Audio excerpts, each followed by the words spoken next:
పోయినసారి నేను నిల్చున్నప్పుడు దేవుడు మనల్ని పిలిచే దేవుడు అని మన దేవుడిని బట్టి మనం ఆరాధన చేశాం. మీకు గుర్తుంది, పేరు పెట్టి పిలుస్తాడు మనల్ని. బైబిల్లో ఎవరెవరిని ఆయన పేరు పెట్టి పిలిచారు అని చూసి అందులో కొన్ని ఆత్మీయ పాఠాలు నేర్చుకుంటూ ఆ పిలుపులు ఎలాగున్నాయి అనేది చూసుకుంటూ మన దేవుడిని బట్టి మనం ఆరాధన చేశాం. కొన్ని పేర్లు చెప్పాను, చాలామందిని పిలిచాడు. కొంతమందిని మాత్రం పిలిచినప్పుడు అందులో కొన్ని ఆత్మీయ పాఠాలు చూసుకుంటూ అందులోని దేవుని యొక్క దైవత్వాన్ని చూసుకుంటూ మనం ఆరాధన చేశాం. మొట్టమొదటిది ఆదామును ఆయన పిలిచాడు అని మనం చూసాం. దానికి అది రక్షణ పిలుపు అని దేవుని బట్టి మనం ఆరాధన చేశాం. రెండవది అబ్రహామును ఆయన పిలిచాడు అని చూసి అది పరిశోధన పిలుపు అని దాన్ని బట్టి మనం ఆరాధన చేశాం. దాని తర్వాత యాకోబును ఆయన పిలిచాడు, అది ఆశీర్వాదపు పిలుపు అని దాన్ని బట్టి మనం ఆరాధన చేశాం. దాని తర్వాత మోషేను ఆయన పిలిచాడు అని చూసాము, ఆయన బాధ్యతలు అప్పగించడానికి మనల్ని పిలుస్తాడు అని దాన్ని బట్టి మనం ఆరాధన చేశాం. సమూయేలును పిలిచాడు, పోయిన ప్రత్యక్షతను తిరిగి మళ్ళీ దేవుడు సమకూర్చబోతూ ఉన్నాడు అన్న పిలుపు చూసి దేవుని సన్నిధి మళ్ళా తిరిగి నాకు దక్కుతుంది అన్న ఆనందాన్ని బట్టి మన దేవుణ్ణి బట్టి మనం ఆరాధన చేశాం. అలా చూసుకుంటూ నూతన నిబంధనలోకి వచ్చాం. అలా చూసుకుంటూనే అనేక మంది కృత నిబంధనలో అనేక మందిని ఆయన పిలిచాడు అనేది కూడా చూసాం. 12 మంది శిష్యుల్ని పిలిచాడు. దాని తర్వాత అపోస్తుడైన పౌలు గారిని పిలిచాడు.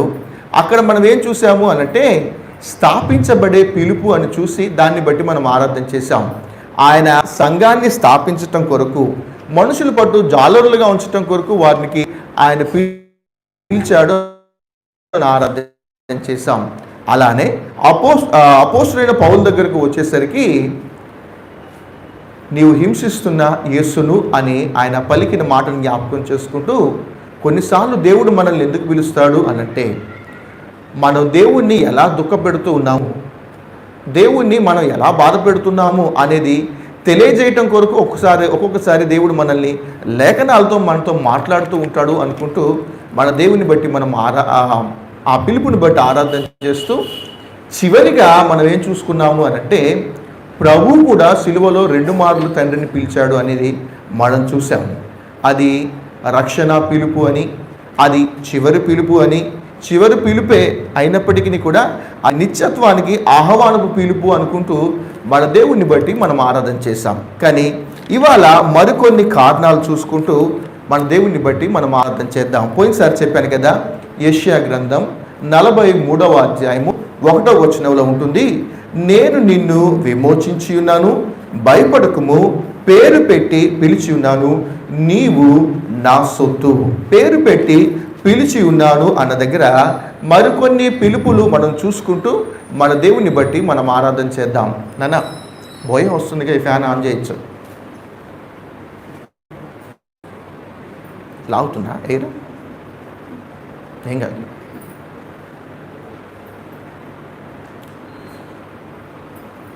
రోమీయులకు రాసిన పత్రిక 8వ అధ్యాయము,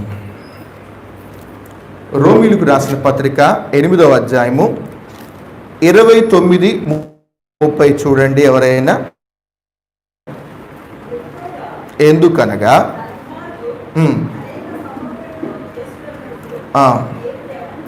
దేవుడు ఎవరిని ముందుగా ఎరిగెనో వారు తన కుమారుడితో సారూప్యము గలవారగుటకు వారిని ముందుగా నిర్ణయించెను. 30వ వచనంలో ఉంటుంది, మరియు ఎవరిని ముందుగా నిర్ణయించెనో వారిని పిలిచెను, ఎవరిని పిలిచెనో వారిని నీతిమంతులుగా తీర్చెను, ఎవరిని నీతిమంతులుగా తీర్చెనో వారిని మహిమపరచెను. దేవుడు మనల్ని ఎందుకు పిలుస్తూ ఉన్నాడు, దేవుడు మనల్ని పేరు పెట్టి ఎందుకు పిలుచుకుంటూ ఉన్నాడు అనంటే ఇక్కడ రాయబడిన రీజన్ ఏమిటి అనంటే మనము నీతిమంతులుగా మార్చబడటం కొరకు మన దేవుడు మనల్ని పిలుస్తూ ఉన్నాడు. నీతిమంతులుగా కొరకు మనల్ని పిలుస్తూ ఉన్నాడు అనంటే ఒకటి అర్థం చేసుకోవాలి, మనము నీతిమంతులం కాదు కాబట్టి మనల్ని నీతిమంతులుగా చేయటం కొరకు ఆయన మనల్ని పిలుస్తూ ఉన్నాడు. దేవుని పిలుపు అనేసరికి నాకు ఒక నిర్వచనం దొరికింది ఇక్కడ, చాలా అద్భుతంగా అనిపించింది. దేవుని పిలుపు దగ్గర నిర్వచనం ఏమిటి అనంటే దానికి ముందు ఒక మాట ఉంది, దానికి ఒక మాట ఉంది.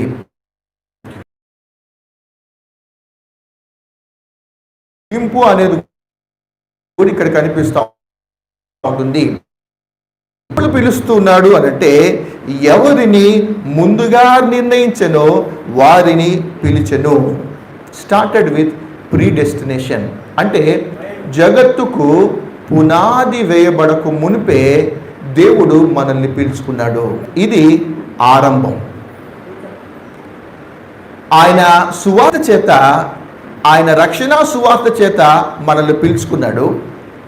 మనల్ని పిలుచుకున్న మనం ఆయనకు ఆకర్షితులమయ్యాము. ఆయనకు ఆకర్షితులైన తర్వాత ఆయన సన్నిధిని మనం అనుభవిస్తూ ఉన్నప్పుడు దేవుడు ఏం చేశాడు అనంటే మనల్ని నీతిమంతులుగా ఆయన మార్చాడు. మరి దీనికంటూ ఒక ముగింపు అనేది ఉండాలి. అంతం అనట్లేదు నేను. దీని అంతం ఎలా ఉంటుంది? జగత్తుకు పునాది వేయబడకు ముందుగానే ఆయన మనల్ని పిలిచాడు. ఆయన మనల్ని నీతిమంతులుగా చేసుకున్నాడు. దీని ముగింపు ఎలా ఉంటుంది అనంటే అక్కడ చివరిలో ఉంటుంది, 30 చివరిలో ఉంది చూడండి. ఎవరిని నీతిమంతులుగా తీర్చెనో వారిని మహిమపరచెను. అర్థమైందా? పిలుపుకు మధ్య 2 సంగతులు మనకు కనిపిస్తూ ఉన్నాయి. ఆయన మనల్ని పిలిచాడు అనంటే మన పిలుపు ఇప్పటి పిలుపు కాదు. జగత్తుకు పునాది వేయబడకు ముందే ఆయనకంటూ ఒక ప్రణాళిక అనేది ఉంది. ఆయన మనల్ని పిలుచుకున్నాడు, మన మనల్ని నీతిమంతులుగా చేసుకొని ఆయన ఏం చేయబోతున్నాడు అనంటే ఎండింగ్ అనేది ఎలా ఉంటుంది, ఈ ముగింపు అనేది ఎలా ఉంటుంది అనంటే రేపు నిత్యత్వానికి మనం వెళ్ళిన తర్వాత దేవుడు మనల్ని మహిమపరచబోతూ ఉన్నాడు. ఇందుని బట్టి మన దేవుని బట్టి మనం ఆరాధన చేయాలి. దేవా, నన్ను ఎప్పుడో నువ్వు పిలుచుకున్నావు, నేను పుట్టలేదు అప్పటికి. ఒక్కొక్కళ్ళు దేవుని యొక్క పిలుపు ఆలోచన చేస్తే చెప్తా ఉంటారు. మా నాన్న అంటారు 85లో దేవుడు నన్ను పిలిచాడు. కొంతమంది అంటారు 95లో దేవుడు నన్ను పిలుచుకున్నాడు. కొంతమంది అంటారు 2005లో దేవుడు నన్ను పిలుచుకున్నారు. కొంతమంది చెప్తారు 2015లో దేవుడు నన్ను పిలుచుకున్నారు. ప్రతి ఒక్కరికి ఒక పిలుపు అనేది ఉంది. ఎందుకు అనంటే మనం నీతిమంతులుగా మార్చబడటానికి. సంవత్సరం ఏమిటి అనంటే 95, 2005, 2015 ఇది మాత్రమే. కానీ దేవుని ఉద్దేశంలో ఉన్న పిలుపు అది ఎప్పుడుంది అనంటే జగత్తుకు పునాది వేయబడక ముందే. అది చూడండి 30వ వచనంలో ఉంది, ఎవరిని ముందుగా నిర్ణయించెనో వారిని పిలిచెను. ఎప్పుడో నిర్ణయం చేసుకున్నాడు, మనల్ని పిలుచుకున్నాడు. ఇది ముగింపు ఎలా ఉంటుంది అంటే రేపు నిత్యత్వంలో దేవుళ్ళు మనల్ని మహిమపరచబోతున్న స్థానంలో అక్కడ ఉంచి దీనికంటూ ఒక ముగింపు అనేది ఉంచుతూ ఉంటాడు. ముగింపు అంటే అక్కడితో మన చాప్టర్ క్లోజ్ అని కాదు, కానీ ఆ పిలుపుకి ఆ పిలుపు యొక్క ఏమంటారు, అది సార్థకత అంటారా, అక్కడ నెరవేర్చబడుతుంది. మన ద్వారా దేవుడు మహిమపరచబడతాడు. గొప్ప విషయం ఏంటి అనంటే ఆ నీతిమంతులమైన మనల్ని దేవుడు నీతిమంతులుగా మార్చడం మాత్రమే కాదు, రేపు ఆయన మనల్ని మహిమపరుస్తూ ఉన్నందుకు మన దేవుని బట్టి మనం ఆరాధించాలి. ఇది మొదటి కారణం. చూడండి, రెండో కారణం దగ్గరికి వచ్చేసరికి మొదటి తెస్సలోనికీయులకు రాసిన పత్రిక 4వ అధ్యాయము 7వ వచనం.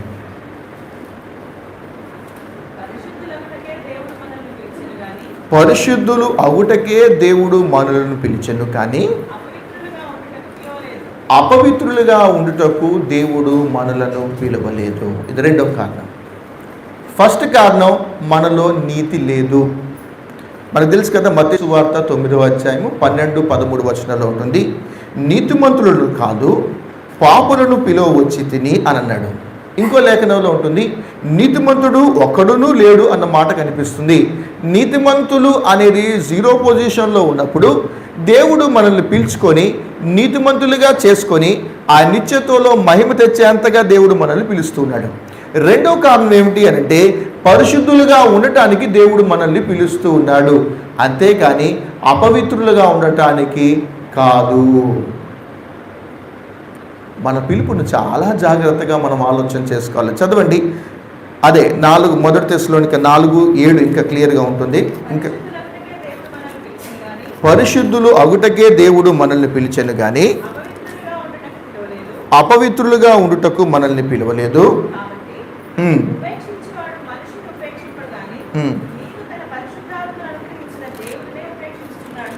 చాలండి. అలానే మొదటి కొరింథీయులకు రాసిన పత్రిక 1వ అధ్యాయం 2వ వచనం చూడండి.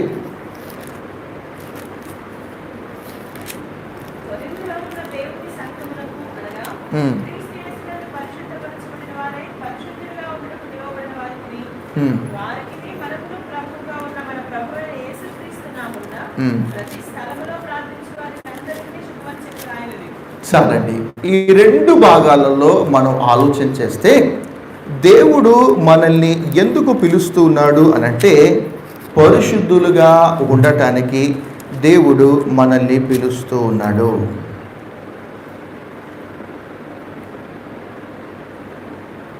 మొదటి తెస్సలోనిక 5:23 కూడా 5:23 ఇక్కడ రీజన్ ఉంది చూడండి. సమాధానకర్తయగు దేవుడే మిమ్మును సంపూర్ణముగా పరిశుద్ధపరచునుగాక, మీ ఆత్మయు జీవమును శరీరమును నిందారహితముగాను సంపూర్ణముగా ఉండునట్లు కాపాడబడునుగాక. ఇక్కడ ఎందుకు మనల్ని పిలుస్తూ ఉన్నాడు అనంటే పరిశుద్ధపరచడం కొరకు దేవుడు మనల్ని పిలుస్తూ ఉన్నాడు. ఇక్కడ ఈ మాట రాయబడిన మాట ఏంటంటే దేవుడు మిమ్మును సంపూర్ణంగా పరిశుద్ధపరచునుగాక. అంటే మన పరిశుద్ధతలో సంపూర్ణత అనేది లేదు భూమి మీద. దాని పక్కన రాయబడిన మాట ఏంటంటే మీ ఆత్మయు మీ జీవమును మీ శరీరమును. ఎన్నిట్లో మనం అపరిశుద్ధతను అపవిత్రతను మెయింటైన్ చేస్తూ ఉన్నాం. మనం భూమి మీద మనం అపవిత్రులంగా ఉన్నాం. 3 అంతల అపరిశుద్ధత మన జీవితంలో ఉంది. శరీరం మీద అపరిశుద్ధత ఉంది, మన ప్రాణం మీద అపరిశుద్ధత అనేది ఉంది, అలానే మన ఆత్మలో కూడా అపరిశుద్ధత అనేది ఉంది. కాబట్టి దేవుడు ఎందుకు పిలుస్తూ ఉన్నాడు అనంటే పరిశుద్ధతలో మనం సంపూర్ణులుగా అవగటం కొరకు దేవుడు మనల్ని పిలుస్తూ ఉన్నాడు. పరలోకంలో దేవుణ్ణి కూడా మూడు విధాలుగా ఆరాధన చేస్తూ ఉంటాడు. 3 సార్లు పరిశుద్ధుడు పరిశుద్ధుడు పరిశుద్ధుడు అని ఆరాధన చేస్తాడు. అంటే ఏంటంటే ఆయన భూమి మీదకి రక్త మాంసాలు ధరించుకొని వచ్చాడు. ఆయన శరీరంలోనూ పరిశుద్ధుడే, ఆయన నుంచి ఆలోచన చేస్తే ఆయన ప్రాణంలోనూ ఆయన పరిశుద్ధుడే, ఆయన కోణంలో నుంచి ఆలోచన చేస్తే ఆయన ఆత్మలోనూ పరిశుద్ధుడే. ఇప్పుడు దేవుడు మనల్ని ఏం కోరుకుంటూ ఉన్నాడు అనంటే ఆయన పరిశుద్ధుడు కనుక మీరును పరిశుద్ధులై ఉండవలను అన్న లేఖనాన్ని మనం ఆరాధన చేసుకుంటూ మనం ఇంకా అపవిత్రులంగానే ఉన్నాం కనుక మనల్ని సంపూర్ణమైన పరిశుద్ధతలోకి దేవుడు తీసుకొని వెళ్ళటం కొరకు, మళ్ళీ చెప్తున్నాను, శరీరంలోనూ పరిశుద్ధత ఇవ్వటం కొరకు, జీవములోనూ పరిశుద్ధతను మనకు అనుగ్రహించటం కొరకు, అంత మాత్రమే కాదు ఆత్మలో కూడా మనం పరిశుద్ధతను అనుభవించి రేపు నిత్యత్వంలో దేవుని చేత మహిమపరచబడటం కొరకు దేవుడు మనల్ని పిలుస్తూ ఉన్నాడు. ఇందుని బట్టి మన దేవుని బట్టి మనం ఆరాధన చేయాలి. చూడండి, మరొక కారణం కూడా ఉంది. మొదటి పేతురు పత్రిక 1వ అధ్యాయము 1వ అధ్యాయము 14-16 కూడా చూడండి.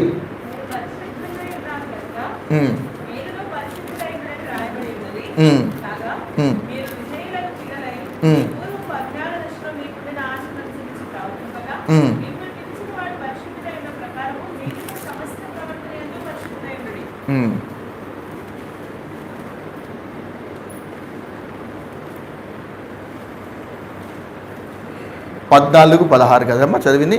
నేను పరిశుద్ధులై ఉన్నాను కనుక మీరును పరిశుద్ధులై ఉండవలనని వ్రాయబడినది. కాగా మీరు విధేయులకు పిల్లలై మీ పూర్వపు అజ్ఞాన దశలో మీ కూడిన ఆశలను అనుసరించి ప్రవర్తింపక మిమ్మను పిలిచిన వాడు పరిశుద్ధుడై ఉన్న ప్రకారము మీరును సమస్త ప్రవర్తన యందు పరిశుద్ధులై ఉండుడి.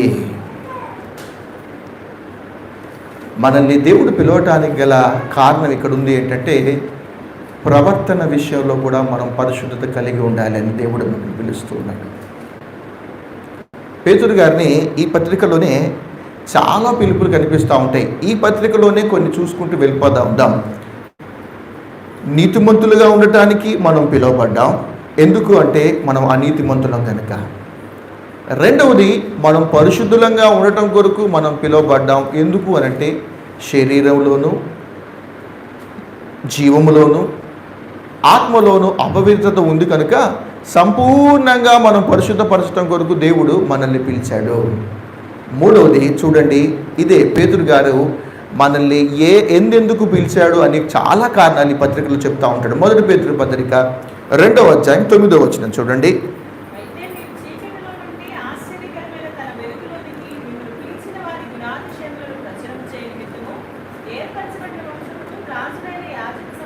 చాలండి. అయితే మీరు చీకటిలో నుండి ఆశ్చర్యకరమైన తన వెలుగులోనికి మిమ్మల్ని పిలిచిన వాని గుణాతిశయములను ప్రచురము చేయు నిమిత్తము.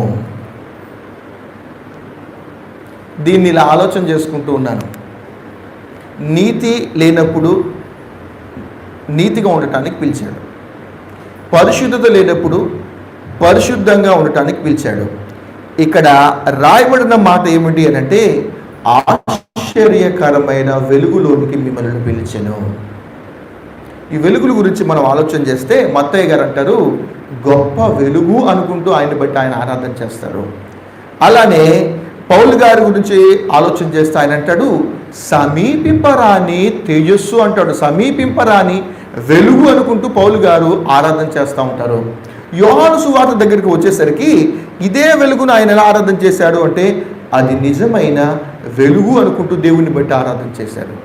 ఇప్పుడు పేతురు గారు అంటున్నారు, అది ఆశ్చర్యకరమైన వెలుగు అనుకుంటూ దేవుని బట్టి ఆరాధన చేస్తూ ఉన్నాడు. ఆశ్చర్యకరమైన వెలుగు, అది గొప్ప వెలుగు, అది సమీపింపరాని వెలుగు, ఇది నిజమైన వెలుగు అనుకుంటూ వాళ్ళందరూ ఆరాధన చేస్తూ ఉన్నాడు. నిజమైన వెలుగు అనేది ఆలోచన చేస్తే ఇప్పుడు మనం ఎందులో ఉన్నాం? ఒరిజినల్ లైట్కును డూప్లికేట్ లైట్కి చాలా తేడా ఉంది. ఈ 2 లైట్లు పెట్టుకోవడానికి గల కారణం ఏంటి? నేను ఉండేది ఇక్కడే, కానీ ఈ 2 లైట్లకును ఇది కట్ చేసి వాక్యం చెప్పుకునే దానికి చాలా తేడా ఉంది. నేను అనుకుంటూ ఉన్నాను, నిజమైన వెలుగులో మనం లేనప్పుడు, సమీపింపరాని తేజస్సు అన్న ఆ వెలుగులో మనం లేనప్పుడు, గొప్ప వెలుగులో మనం లేనప్పుడు దేవుడు మనల్ని ప్రేమించి ఏం చేశాడు అనంటే మనల్ని ముందుగా ఎన్నుకున్నాడు, మనల్ని పిలుచుకొని ఇప్పుడు ఏం చేస్తూ ఉన్నాడు అనంటే ఈ ఆశ్చర్యకరమైన వెలుగులోకి దేవా నీవు నన్ను తీసుకొచ్చినందుకు నీకు వందనాలు ప్రభువా అనుకుంటూ మన దేవుణ్ణి బట్టి మనం ఆరాధన చేయాలి. అయితే ఇక్కడ చెప్తూ ఉన్నాడు, ఎందుకు ఈ వెలుగులోనికి మనల్ని తీసుకొని వచ్చాడు అనంటే మిమ్మును పిలిచిన వాని గుణాతిశయములను ప్రచురము చేయు నిమిత్తము. మన ఇక్కడికి వచ్చిన తర్వాత, ఈ వెలుగులోకి వచ్చిన తర్వాత మనం చేయాల్సిన పని ఏమిటి అనంటే ఆయన గుణాతిశయములను ప్రచురము చేయు నిమిత్తము మనం పిలువబడ్డాము. మళ్ళీ చెప్తున్నాను, మనకు బాధ్యత ఇవ్వబడింది. మోషే గారిని పిలిచినప్పుడు బాధ్యత కొరకైన పిలుపు అనేది మనం చూసాం. హాగర్ను ఆయన పిలిచాడు అన్నప్పుడు చూసినప్పుడు మన బాధ్యతను ఆయన గుర్తు చేస్తూ ఉంటాడు, బాధ్యతను కూడా ఆయన అప్పగిస్తూ ఉంటాడు అనేది మనం చూసాం.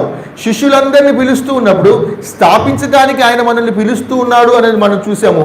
ఇప్పుడు ఇక్కడ చూస్తే మనల్ని వెలుగులోకి ఎందుకు తీసుకొని వచ్చాడు అనంటే ఆయన గుణాతిశయములను ప్రచురించు నిమిత్తము ఆయన మనల్ని పిలుచుకుంటూ ఉన్నాడు. ఈ నిజమైన వెలుగులో మనం ఉన్నామా లేదా అనేది మనం పరిశీలన చేసుకోవాలి. ఏ వ్యక్తి అయితే నిజమైన వెలుగులో ఉంటాడో చెప్తున్నాను, ఆ పైన 2 ఉన్నాయి చూసారా, వాడు నీతిమంతుడిగా ఉండటానికి ఇష్టపడుతూ ఉంటాడు. ఎవరైతే ఈ ఆశ్చర్యకరమైన వెలుగులో ఉంటూ ఉంటారో వాళ్ళు పరిశుద్ధంగా ఉండటానికి ప్రయత్నం చేస్తూ ఉంటారు. వాళ్ళ శరీరంలోనూ, వాళ్ళ మనసులోనూ, వాళ్ళ ఆత్మలోనూ, వారి ప్రవర్తనలోనూ. మనం వీటిని చాలా జాగ్రత్తగా పరిశీలన చేసుకుంటూ మన ప్రభు సన్నిధిని మనం అనుభవిస్తూ ఉండాలి. చూడండి, ఎఫెసీయులకు రాసిన పత్రిక 5:8 ఉంటుంది, మీరు పూర్వమందు చీకటి ఉంటుంది, ఇప్పుడైతే ప్రభునందు వెలుగై ఉన్నారు. పూర్వము చీకటిగా ఉన్న మీరు నన్ను పిలవటం ద్వారా మిమ్మల్ని బట్టి నన్ను వెలుగు సంబంధిగా మార్చినందుకు నీకు వందనాలు ప్రభు అనుకుంటూ మన దేవుని బట్టి మనం ఆరాధన చేయాలి. కొలసీలకు రాసిన పత్రిక 1వ అధ్యాయము 13వ వచనంలో చూస్తే ఆయన మనలను అంధకార సంబంధమైన అధికారంలో నుండి విడుదల చేసి తాను ప్రేమించిన తన కుమారుని యొక్క రాజ్య వారసులుగా చేసెను. మన గతం ఆలోచన చేస్తే బయట వాళ్ళకి ఒక్కడికి అర్థం కాదు ఈ మాటలు. ఇక్కడ కూర్చొని కూడా ఇప్పటికీ అర్థం కావట్లేదు అనుకుంటే మీకు నేనేం చేయలేము. ఎప్పుడు నుండో ప్రభు సన్నిధిని అనుభవిస్తున్నాం. మనకు క్లియర్గా ఒకటి అర్థం కావాలి, ఏమిటి అంటే నేను ఆశ్చర్యకరమైన వెలుగులో ఇవాళ నేనున్నాను అనంటే దేవుని యొక్క పిలుపు నా మీద ఉంది. కాబట్టి నేను ఎక్కడ ఉండేవాడిని అనంటే పూర్వమందు చీకటి అయి ఉంటిని, ఇప్పుడు ప్రభువునందు వెలుగై ఉన్నాను. ఒకప్పుడు అంధకార సంబంధమైన అధికారంలో ఉన్న నన్ను ప్రభు ఏం చేశాడు అనంటే మనల్ని విడుదల చేసి వెలుగు సంబంధులుగా మనల్ని మార్చి ఆయన రాజ్య వారసులుగా దేవుడు మనల్ని చేసినందుకు మనం ఏం చేయాలంటే మన దేవుని బట్టి మనం ఆరాధన చేయాలి. మళ్ళీ చెప్తున్నాను, ఈ పిలుపుకు పైన అనేది ఒకటి ఉంది, ఈ పిలుపుకు క్రింద అనేది ఒకటి ఉంది. పిలుపు ప్రారంభం జగత్తుకు పునాది, పిలుపు యొక్క ముగింపు ఎక్కడ అంటే ఆ నిత్యత్వంలో మనం రాజవారసులుగా ఉంటూ దేవుడు మనల్ని మహిమపరుస్తూ ఉంటాడు. ఆశ్చర్యం, ఆ వర్సు చూసిన తర్వాత నాకు బాగా ఆశ్చర్యం వేసింది. ఆయన మనల్ని మహిమపరచడం ఏమిటి అనేది. మనం కదా నిత్యత్వంలోకి వెళ్ళిన తర్వాత, దేవదూతలు కదా ఆ నిత్యత్వంలోకి వెళ్ళిన తర్వాత మన బాధ్యత ఏమిటి అని అంటే ఆయన పరిశుద్ధుడు పరిశుద్ధుడు పరిశుద్ధుడు అని మనం ఆయనని ఆరాధన చేస్తూ మనము దేవుడిని మహిమపరుస్తూ ఉండాలి. కానీ దేవుని యొక్క ప్రేమ ఎంత అద్భుతంగా ఉంది అని అంటే సేమ్ యాజ్ ఇట్ ఈస్ ఆయన రాజ్యవారసులుగా చేసుకోవటం మాత్రమే కాదు, ఆయన మనల్ని మహిమపరచడానికి చూపిస్తూ ఉన్న దేవుడు. మరొక కారణం చూద్దాం. చూడండి, పేతురు గారిని అడిగితే అంటాడు, 1 పేతురు పత్రిక 2వ అధ్యాయము 20వ వచనం. 1 పేతురు పత్రిక 2వ అధ్యాయం 20వ వచనం. తప్పిదమునికై మీరు దెబ్బలు తిని సహించిన ఎడల మీకు ఏమి ఘనము? మేలు చేసి బాధపడినప్పుడు మీరు సహించిన ఎడల అది దేవునికి హితము అగును. అదే అండర్లైన్ తీసుకోవాలి మనం.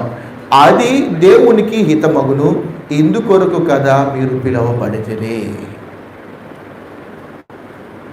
దేవుడు మనల్ని ఎందుకు పిలుచుకున్నాడు అనంటే మరొక గొప్ప అంశం, టు సఫర్.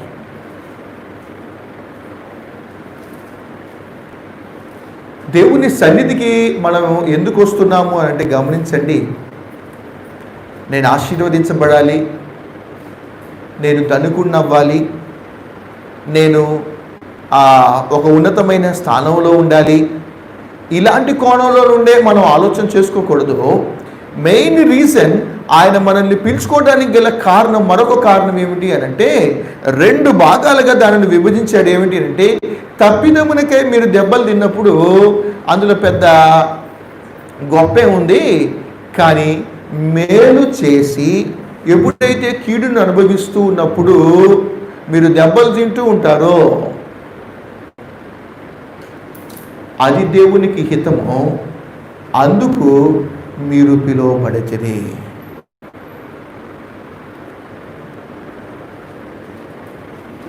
ప్రతి అవమానం దేవుని బిడ్డలంగా మనం ఉంటూ ఉన్నప్పుడు, తప్పు చేసినప్పుడు వచ్చే శిక్ష వేరు. Without a reason, without a mistake మనం దేవుని నామం పేరట మనం నిందను అనుభవిస్తూ ఉన్నప్పుడు గమనించండి, ఈ ప్రాసెస్ ఎందుకు అనంటే ఇవన్నీ దేవుడు మనల్ని ఎందుకు అనుమతిస్తూ ఉంటాడు అనంటే నేను నీతిమంతున్నా కాదా అని ప్రూవ్ చేయటానికి, నేను పరిశుద్ధుడునో అవునా కాదా అని ప్రూవ్ చేయటానికి, నా శరీరంలోను నా మనసులోను నా ఆత్మలోను నా ప్రవర్తనలోను నేను పరిశుద్ధంగా ఉండగలుగుతున్నానా లేదా అని ప్రూవ్ చేయటానికి, నేను నిజంగా ఆ గొప్ప వెలుగులో, నేను నిజంగా ఆ ఆశ్చర్యకరమైన వెలుగులో ఉన్నానా లేదా అని ప్రూవ్ చేయటం కొరకు రీజన్ ఏమీ ఉండదు. మేలు చేస్తాము, మేలుకి చేసిన దానికి ప్రతిగా మనం ఏం చేస్తూ ఉంటాము అంటే కీడును అనుభవిస్తూ ఉన్నప్పుడు ఇందుకు కదా మీరు పిలువబడితిరి అంటూ ఉన్నాడు. అలాంటి పరిస్థితుల్లో కూడా దేవుని కొరకు మనం ఎప్పుడైతే నమ్మకంగా నిలబడతామో అది దేవునికి హితము అంటున్నాడు.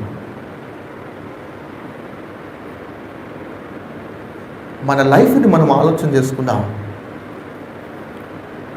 ప్రతిదీ బాగుండి మనం బాగుంటే అందులో గొప్పతనం ఏమీ లేదు. అన్ని పరిస్థితులు చక్కగా ఉండి మన సాక్ష్యాన్ని జాగ్రత్తగా ప్రజలకు చూపించుకోవడంలో పెద్ద గొప్పతనం ఏమీ లేదు. మేలు చేస్తూ ఉన్నప్పటికీ కూడా మంచిగా ఉంటున్నప్పటికీ కూడా, ఇతరుల యొక్క క్షేమాన్ని మనం చూస్తూ ఉన్నప్పటికీ కూడా, ఇతరుల యొక్క మంచితనం కొరకు మనం ఎంత ప్రయాసపడుతూ ఉంటున్నప్పటికీ కూడా ఆ నింద అనేది ఎప్పుడైతే మనం అనుభవిస్తూ ఉన్నామో అంటున్నాడు, ఇది దేవునికి హితము. ఇక్కడ మనం ఆలోచన చేస్తే, క్లియర్గా మనం ఆలోచన చేస్తే, ఎప్పుడైతే మేలు చేసి కీడును అనుభవిస్తూ ఉన్నప్పటికీ కూడా దేవుని బిడ్డలాగా మనం ఎప్పుడైతే నిలబడతామో, దేవుని బిడ్డగా మనం సాక్షిగా మనం ఎప్పుడైతే జీవించడానికి ఇష్టపడుతూ ఉంటామో, గమనించండి, అపవాది సిగ్గుపడుతూ ఉంటాడు. దేవునికి మహిమ అనేది వస్తుంది. మేలు చేసి కీడు అనుభవించినప్పుడు దేవుని కొరకు మనం చక్కగా నిలబడితే అపవాదికి సిగ్గేస్తూ ఉంటుంది, దేవుని నామానికి మహిమ అనేది వస్తూ ఉంటుంది. కనుక మనం వెరీ క్లియర్గా గమనించాలి. ఏమిటి అనంటే, మన పిలుపు ఎందుకు అనంటే, మేలు చేసి కీడును అనుభవించినప్పుడు అది దేవునికి హితము. ఎవరు దీనికి సాదృశ్యము అనంటే యేసుక్రీస్తు ప్రభువారే. యేసుక్రీస్తు ప్రభువారు తను జీవించిన 33.5 సంవత్సరాలు ఆయన చేసిన పని ఏమిటంటే మేలే. ఆయన మేలు చేశాడు, ఆయన కీడును అనుభవించాడు. ప్రభువును ఎందుకు సాదృశ్యంగా నేను చెప్తున్నాను అనంటే, విశ్వాస జీవితము అనేది సిలువ మోయటమే. ఎవరైతే ఈ సిలువను కేంద్రంగా చేసుకుంటారో, ఎవరైతే ఈ సిలువను మోయటము అనేది నేర్చుకుంటూ ఉంటారో, మనకి క్లియర్గా అర్థం కావాలి ఏంటంటే, నేను చనిపోయేంత వరకు కూడా నేను ఎలాగుండాలి అనంటే, మేలు చేసినా కూడా నిందొస్తానే ఉంటుంది నాకు, నేను సిలువ మోయటం నేర్చుకోవాలి. మీరు రక్తము కారునంతగా పోరాటం లేదు అంటాడు ఆయన. చాలా బాధ, ఈ విషయం అనేది చాలా బాధే. కానీ లేఖనం చెబుతా ఉంది, జగత్తుకు పునాది వేయబడకు ముందే దేవుని యొక్క ఆలోచనలో మనం ఉండటానికి గల కారణం ఏమిటి అనంటే, అందరికీ మంచి చేసిన భూమి మీద ఉన్న కొద్ది జీవితంలో మనం ఉన్నది టు సఫర్ మాత్రమే కాదు, మనము ఒక లోకానికి ప్రత్యేకంగా ఉంటూ సాక్షిగా ఉండటం కొరకే. అలా ఎప్పుడైతే మనం ఉంటూ ఉంటామో, చెప్తున్నాను, దేవునికి మహిమ. అలా ఎప్పుడైతే మనం ఉంటున్నామో, మళ్ళా చెప్తున్నాను, అపవాదికి రోజు తలకాయ నొప్పే. మనం చూస్తూ ఉన్నప్పుడు అపవాది సంతోషిస్తూ ఉంటాడా? మనల్ని చూస్తూ ఉన్నప్పుడు అపవాది బాధపడుతూ ఉంటాడా?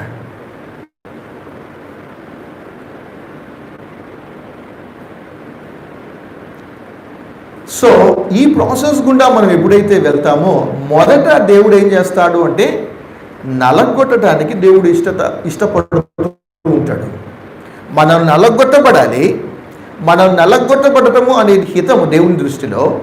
మనం అలాంటి పరిస్థితులలో దేవుని కొరకు మనం నమ్మకంగా ఎప్పుడైతే ఉంటామో, నెక్స్ట్ ప్రాసెస్ ఏమిటి అనంటే ఆశీర్వాదం.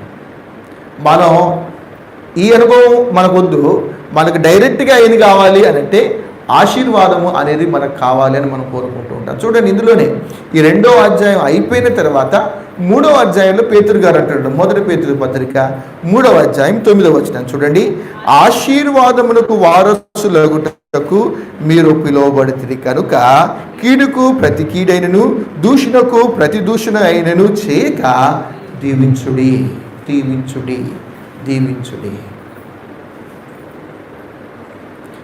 ఆ జీవితాన్ని మనం ఎప్పుడైతే అలవాటు పడిపోతామో, మేలు చేసి కీడును అనుభవించినప్పటికీ కూడా నేను దేవునికి సంబంధించిన వ్యక్తిని, నేను నీతిగా ఉండాలి, నేను పరిశుద్ధుడిగా ఉండాలి, నేను ఆశ్చర్యకరమైన వెలుగులో ఉండాలి, నేను ఇలాంటి పరిస్థితులు వచ్చినా నమ్మకంగా నేను జీవించాలి అన్న ఆ లెవెల్లోకి ఎప్పుడైతే మనం వెళ్తామో, దేవుడు చేసే నెక్స్ట్ కార్యం ఏమిటి అంటే నేను ఇప్పుడు మిమ్మల్ని ఎందుకు పిలిచాను అంటే ఆశీర్వాదములకు వారసులుగా ఉండటానికి నేను మిమ్మల్ని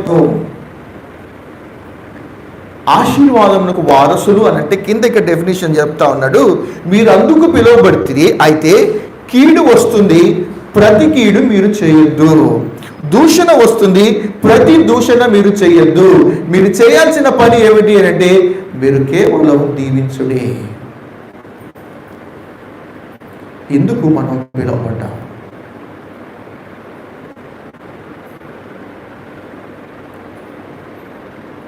మందిరానికి వస్తూ ఉన్నాం, వాక్యాలు నాలెడ్జ్ గెయిన్ చేసుకుంటూ ఉన్నాం. కానీ క్రియ దగ్గరికి వచ్చేసరికి, ప్రాక్టికల్ దగ్గరికి వచ్చేసరికి వీటన్నిటి విషయాలలో మనం ఫెయిల్ అవుతుంటాం. మేలు చేశాను, నేను ఎందుకు తగ్గాలి? చాలా కష్టమైన పని అది, చాలా కష్టమైన పని మళ్ళీ చెప్తున్నాను. కానీ మన పిలుపు యొక్క విలువను మనం అర్థం చేసుకుంటే, ఈ పిలుపు యొక్క విలువను మనం జాగ్రత్తగా అర్థం చేసుకుంటే, సర్వ సృష్టికి కారణభూతుడైన దేవుడు, నిజమైన దేవుడు మనల్ని సపరేట్గా ఏర్పరచుకోవడానికి, మనల్ని నిర్ణయించుకోవడానికి గల రీజన్స్ ఏమిటి అని అంటే మనం ఖచ్చితంగా శరీరంలోనూ, మన మనస్సులోనూ, మన ఆత్మలోనూ, మన ప్రవర్తనలోనూ మనం ప్రత్యేకించబడి మనం దేవుని మహిమ కొరకు మన భూమి మీద నిలబడాలి. మన నోటి నుండి రావాల్సింది ఏమిటి అనంటే ఆశీర్వాద వచనములే. కానీ మన నోటి నుండి రావాల్సింది ఏమిటి అంటే దీవించే వచనములు మాత్రమే రావాలి. కానీ మరి ఏ వచనములు మన నోటి నుండి రాకూడదు. ఎందుకు దేవుడు మనల్ని పిలిచాడు? ఆ నీతిమంతులుగా ఉన్న మనల్ని నీతిమంతులుగా చేశాడు, ఆరాధన చేద్దాం. అపవిత్రులుగా ఉన్న మనల్ని పరిశుద్ధులుగా చేశాడు, అందుకు మన దేవుని బట్టి మనం ఆరాధన చేద్దాం.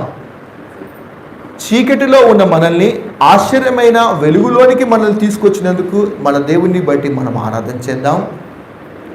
మేలు అని చేయకుండా ప్రతి కీడు చేస్తూ ఉన్న మనం మేలు కొరకే దేవుడు మనల్ని పిలిచాడు అనేది ఆలోచన చేసి అందుకొరకు మన దేవుని బట్టి మనం ఆరాధన చేద్దాం.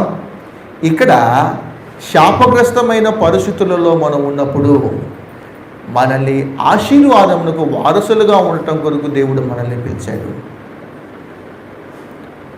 అంత మాత్రమే కాదు, ఆ పరిశుద్ధుడైన దేవుడు శాపగ్రాహిగా మన కొరకు మార్చబడ్డాడు. ఆయన శాపగ్రాహిగా మార్చబడటం వలన శాపగ్రాహిగా ఉన్న మనము ఎక్కడికి వెళ్ళాము అనంటే ఆశీర్వాదమునకు వారసులుగా ఉండటానికి దేవుడు మనల్ని పిలిచాడు.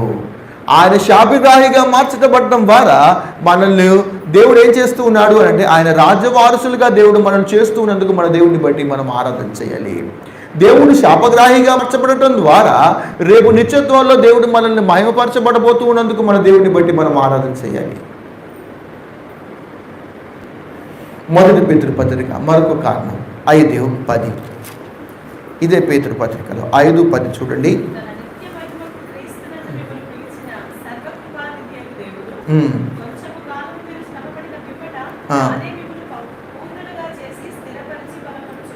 స్థిరపరిచి బలపరచును. పైన చూస్తే నిత్య మహిమకు క్రీస్తునందు మిమ్ములను పిలిచిన. ఎందుకు పిలిచాడు? ఇప్పుడు నిత్య మహిమకు దేవుడు మనల్ని పిలిచాడు. ఇది ఎవరికి అనంటే మళ్ళా చెప్తున్నాను, గమనించండి, ఇది మనం మిస్ కాకూడదు. ఈ గొప్ప ఆపర్చునిటీ, ఈ శ్రేష్టమైన ఈ సందర్భాన్ని మనం ఏ విశ్వాసి దీన్ని పోగొట్టుకోకూడదు. నిత్య మహిమకు క్రీస్తునందు మీరు పిలిచిన సర్వకృపానిధియగు దేవుడు అక్కడ అంటున్నాడు, కొంచెము కాలము మీరు శ్రమ పడిన పిమ్మట. ఈ నిత్య మహిమ అనేది ఎవరి కొరకు పిలువబడింది అనంటే for extremely exclusively for sinner, for sufferers, exclusively for sufferers. మళ్ళీ చెప్తున్నాను, కేవలము శ్రమ పడుతూ ఉన్న వ్యక్తులు ఎవరైతే ఉన్నారో, దేవుని నామం పేరట మేలు చేసినా కూడా కీడును అనుభవిస్తూ ఎవరెవరైతే ఈ కొంచెము కాలము శ్రమ పడుతూ ఉన్నారో వాళ్ళకి చెబుతున్న మాట ఏమిటంటే, కొంచెము కాలము శ్రమ పడిన తర్వాత దేవుడు ఏం చేస్తూ ఉంటాడు అంటే, మిమ్మల్ని పూర్ణులుగా చేసి మిమ్మల్ని దేవుడు స్థిరపరిచి, దేవుడు మనల్ని ఏం చేస్తూ ఉంటాడు అంటే బలవంతులుగా మార్చి, అంత మాత్రమే కాదు నిత్య మహిమలోకి దేవుడు మనల్ని తీసుకొని వెళ్తూ ఉన్నాడు. అందుకు మీరు పిలువబడ్డారు అనే లేఖనం చెబుతూ ఉంది. ప్రపంచానికి కావాల్సింది ఏమిటంటే ప్రాస్పారిటీ గాస్పెల్. ప్రాస్పారిటీ. నేను ఆశీర్వాదకరమైన పరిస్థితులలో ఉండాలి, నేను ఉన్నతమైన స్థానంలో ఉండాలి. ఈవెన్ ఆత్మీయ పరిస్థితుల దగ్గరకు వచ్చేసరికి కూడా ఏ వ్యక్తి ఈ కొంచెము కాలమైన శ్రమను కూడా తట్టుకునే పరిస్థితుల్లో లేడు. ఆ కోణంలో నేను ఉండకూడదు, నేను కంప్లీట్గా ఆశీర్వాదములకు వారసులుగా ఉండాలి అనే ఆలోచనలోనే ఉంటున్నాడు. మళ్ళీ చెప్తున్నాను, ఆశీర్వాదములకు వారసులుగా మనం అవ్వాలి అనంటే దేవుడు మనల్ని ఖచ్చితంగా పిలిచాడు. కానీ ఒక కండిషన్ ఉంది, కొంచెము కాలము అన్న మాటను మనం ఎప్పుడు మర్చిపోకూడదు. మార్క్స్ వార్త 9వ అధ్యాయము 35వ వచనం. మార్క్స్ వార్త 9వ అధ్యాయము 35వ వచనం చూడండి. వారు ఊరకుండిరి, అప్పుడు ఆయన కూర్చుండి 12 మందిని పిలిచి. గమనించారా? ఆ సీన్ అర్థమైపోయిందా మీకు? గొడవ జరుగుతుంది ఏంటో, ఆయన లోనకు వచ్చాడు, అందరు దెబ్బ కామైపోయారు. ఇప్పుడు అక్కడ కూర్చొని ఆయన ఏం చేస్తూ ఉన్నాడు అని అంటే, ఎవరు కాళ్ళు దూరంగా ఉన్నారు, 12 మందిని పిలిచి, ఎవడైనను మొదటి వాడై ఉండగోరిన ఎడల అందరిలో కడపటివాడును అందరికీ పరిచారకుడై ఉండవలనని చెప్పి. చాలు. దేవుడు ఎందుకు పిలిచాడు ఇప్పుడు శిష్యుల్ని? ఆ పిలుపులో ఉన్న ఆత్మీయ పాఠం ఏమిటి అని అంటే, మీరు పెత్తనం చెలాయించటం కాదు, నేను ఉన్నతమైన స్థానంలో ఉండాలి అని కోరుకోవటానికి కాదు. మనం ప్రభు సన్నిధికి ఎందుకు వస్తూ ఉన్నాం, మనం ప్రభు సన్నిధిలో దేవుని బిడ్డలుగా ఎందుకు మనం పిలువబడుతూ ఉన్నాము అనంటే, అక్కడ చాలా అద్భుతమైన మాట చెబుతూ ఉన్నాడు. మీరు ఫస్ట్ స్టేజ్కి వెళ్ళాలి అనంటే, మళ్ళీ చెప్తున్నాడు, మనకు నేర్చుకున్న భాషలో మనము ఆశీర్వాదములకు వారసులుగా ఉండే స్టేజ్లోకి వెళ్ళాలి అనంటే, మనము ఆయన రాజవారసులుగా ఉండే స్టేజ్లోకి మనం వెళ్ళాలి అనంటే, మనము నిత్య మహిమలోకి ఆ స్టేజ్లోకి మనం వెళ్ళాలి అనంటే, మన ప్రవర్తన భూమి మీద ఎలాగుండాలి అనంటే, ఆయన అంటున్నాడు, మీరు అందరికీ పరిచారకులై ఉండవలను.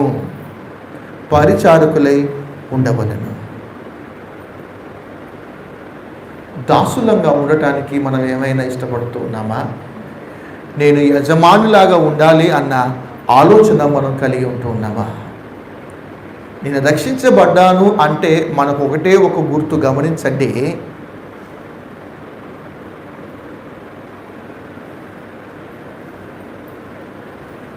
ఫిలిప్పీలకు రాసిన పత్రికలో ఉంటుంది కదా, ఆయన ఎంత విధేయుడిగా మార్చబడ్డాడు, ఆయన రిక్తుడుగా మార్చబడ్డాడు, ఆయన మరణము పొందునంతగా విధేయత చూపించాను అన్న మాట కనిపిస్తూ ఉంటుంది.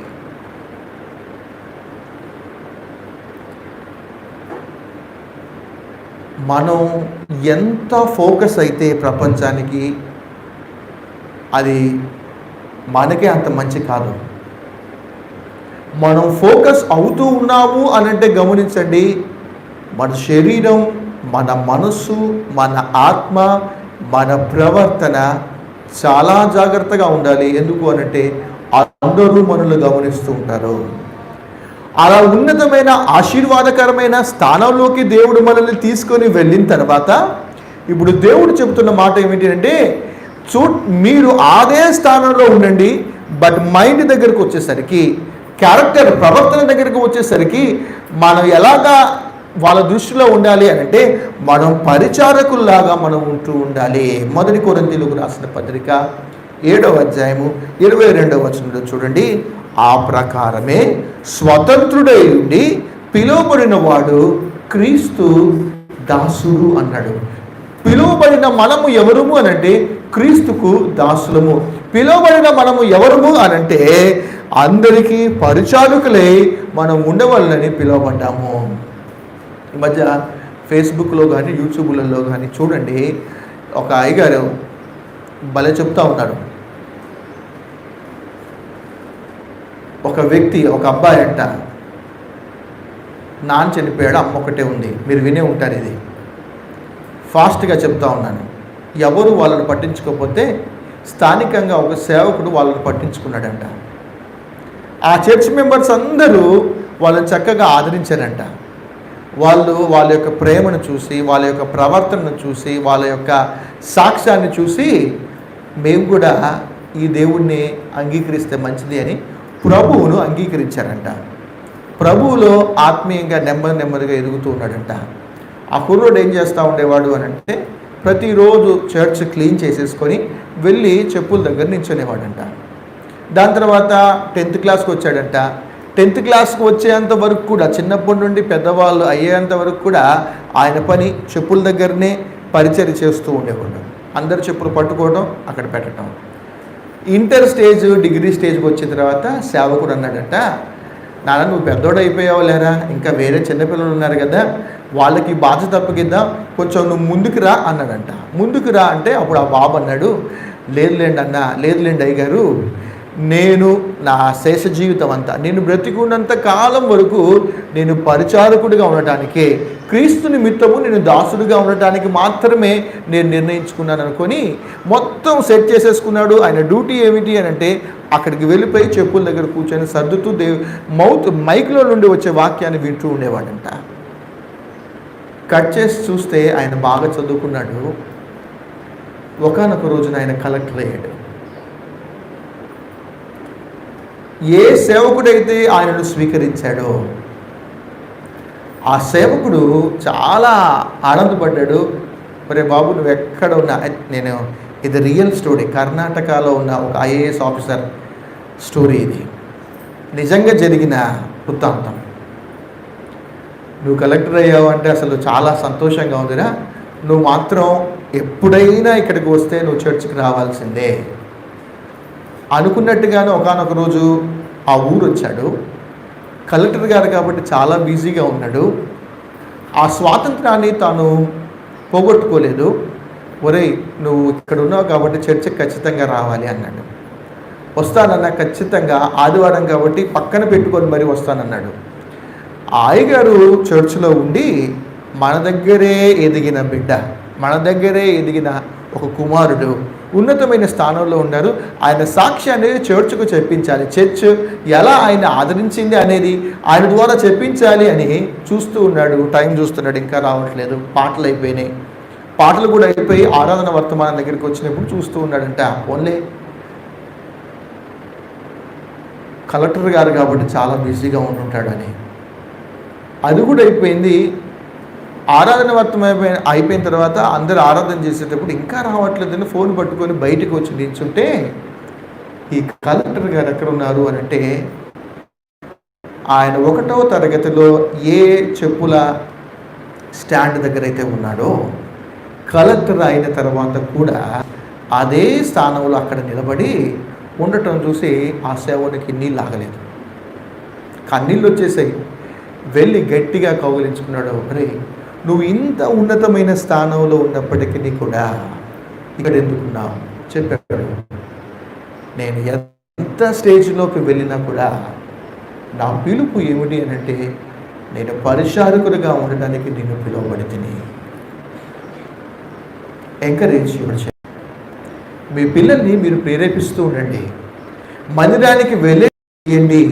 మందిరానికి వాళ్ళు వచ్చి ఇక్కడ దర్జాగా ఒక యజమానుడు కూర్చున్నట్టు కూర్చోవటం కాదు. కొంచెం కఠినంగా చెప్తున్నాను. Teach your children. ఏమని చెప్పాలి అనంటే దేవుడు మనల్ని ఎందుకు పిలిచాడు అనంటే అన్ని విషయాలలో మనం చూసాము. దేవుడు మనల్ని ఎందుకు పిలిచాడు అని అంటే, మన తరం మీ తరం అయిపోయింది, నెక్స్ట్ జనరేషన్ గురించి ఆలోచన చేయాలి. ఎవరు నా స్థానాన్ని భర్తీ చేయగలరు? నేను ఇన్ని రోజులు పాటలు పాడాను, నా నెక్స్ట్ ప్లేస్లో ఎవరున్నారు? ఇన్ని రోజులు మ్యూజిక్ ప్లే చేశాను, నా నెక్స్ట్ ప్లేస్లో ఎవరుంటారు? ఇన్ని రోజులు నేను చెప్పుల దగ్గర ఉన్నాను, నా నెక్స్ట్ స్టేజ్లో ఎవరుంటారు? ప్రతి పరిచర్య గురించి ఆలోచన చేయండి. నా తరువాత ఎవరు? పరిచారకులుగా ఉండటానికి, క్రీస్తు నిమిత్తము దాసులుగా ఉండటానికి దేవుడు మనల్ని పిలిచాడు. చిన్నప్పటి నుండే ఇలా మన పిల్లల్ని ఇలా మనం టీచ్ చేసుకుంటూ వాళ్ళని మనం ఆత్మీయతలో వాళ్ళని మనం పెంచుతూ ఉండాలి. ఆలోచన చేయండి. కొంచెం బాధపడే సంఘటన కూడా, అయ్యో మా పిల్లలు ఎప్పుడూ వచ్చి కుర్చీ లేదే, మా పిల్లలు ఎప్పుడూ వచ్చి ఈ మైకులు సర్దలేదే, మా పిల్లలు ఎప్పుడూ వచ్చి పరిచర్య చేయలేదే. మనం చేస్తే ద నెక్స్ట్ జనరేషన్ చేస్తారు. మనల్ని బట్టి కదా పిల్లలు చూసి నేర్చుకునేది. కనుక దేవుడు మనల్ని ఎందుకు పిలిచాడు అనంటే, పరిచారకులుగా ఉండటానికి. శిష్యులతోనే వెరీ క్లియర్గా చెప్పాడు. వాళ్ళ గురించి చెప్పబడిన మాట అంటే, భూమిని తలక్రిందులు చేయగలిగిన శక్తిమంతులు, అంత వాక్చాతుర్యం కలిగిన వ్యక్తులే. కానీ వాళ్ళతో చెబుతున్న మాట ముందుగానే అంటున్నాడు, అవన్నీ పనికిరావు బాబు, మీరు నా కొరకు పని చేయాలి అంటే you must be a servant. చివరి పిలుపు, అతి ప్రాముఖ్యమైన పిలుపు, అందరము సంతోషించే పిలుపు, సంతోషించబడే పిలుపు ఏమిటి అని అంటే చెప్తున్నాడు. ప్రకటన గ్రంథం 19వ అధ్యాయము 9వ వచనం చూడండి. ప్రకటన 19:9. మరియు ఆయన నాతో ఇలాగ చెప్పెను, గొర్రెపిల్ల పెండ్లి విందుకు పిలువబడిన వారు ధన్యులు అని వ్రాయము. ఎవరు ధన్యులు?